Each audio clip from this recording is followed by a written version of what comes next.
আজ মহান বুদ্ধিজীবী দিবস।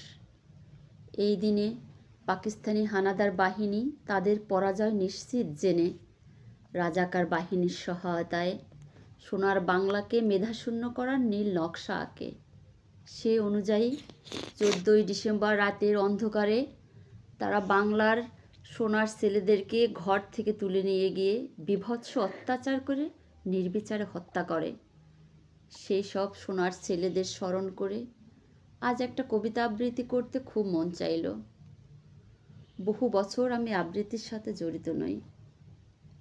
সেই স্কুলের গণ্ডি পেরোনোর পর আর আবৃত্তি করার সুযোগ হয়নি। তাই যদি ভুল হয়ে থাকে সবার কাছ থেকে ক্ষমা চেয়ে নিচ্ছি।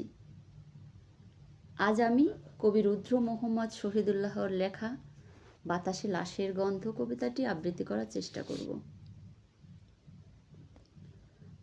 আজও আমি বাতাসে লাশের গন্ধ পাই, আজও আমি মাটিতে মৃত্যুর নগ্ন নৃত্য দেখি, ধর্ষিতার কাতর চিৎকার শুনি আজও আমি তন্দ্রার ভিতরে।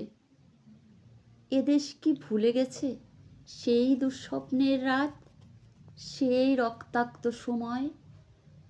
বাতাসে লাশের গন্ধ, মাটিতে লেগে আছে রক্তের দাগ।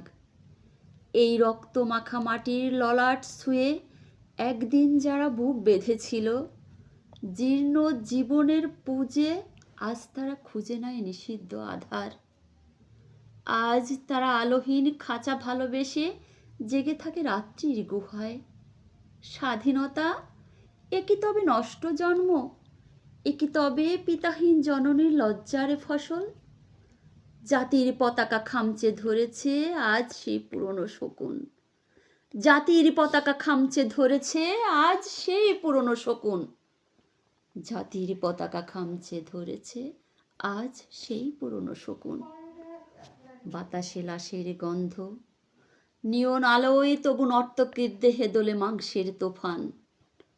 মাটিতে রক্তের দাগ, চালের গুদামে তবু জমা হয় অনাহারী মানুষের হাড়। এ চোখে ঘুম আসে না, সারা রাত আমার ঘুম আসে না। তন্দ্রার ভিতরে আমি শুনি ধর্ষিতার কাতর চিৎকার। নদীতে পানার মতো ভেসে থাকা মানুষের পচা লাশ, মুন্ডহীন বালিকার কুকুরে খাওয়া বিভৎস শরীর ভেসে ওঠে চোখের ভিতরে। আমি ঘুমোতে পারি না, আমি ঘুমোতে পারি না। রক্তের কাফনে মোড়া কুকুরে খেয়েছে যারে, শকুনে খেয়েছে যারে।